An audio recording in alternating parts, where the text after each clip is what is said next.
বাবার পৈতৃক সম্পত্তি।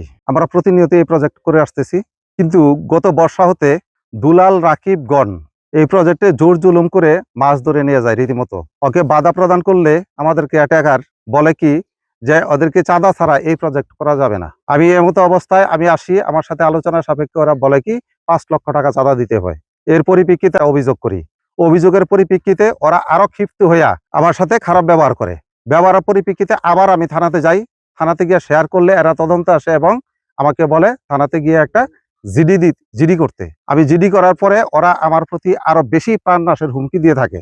এমতো অবস্থায় আমি কোর্টের আশ্রয় নেই। এখন আমার এমন এক পর্যায়ে দাঁড়াইছে, আমার এলাকায় থাকাটা খুব মুশকিল। এই পর্যায়ে আমি আইনের সহযোগিতা চাচ্ছি এবং প্রধানমন্ত্রীর কাছে সহযোগিতা চাচ্ছি। আমার নিরাপত্তার স্বার্থে যেটুক দরকার এটুক যেন আমি পাই, নিরাপত্তা যেন থাকতে পারি। একটা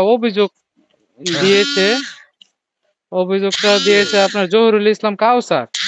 ওই যে আপনাদের ওনাদের একটা পৈতৃক সম্পত্তির মধ্যে প্রজেক্ট করছে, ওইটা আপনারা চাঁদা দাবি করছেন, ওনাকে প্রাণনাশে হুমকি দিয়েছেন।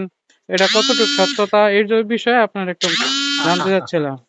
আমি মনন ভাই, তার মানে আপনি ওদের কাছে চাঁদা চান নাই? না না না না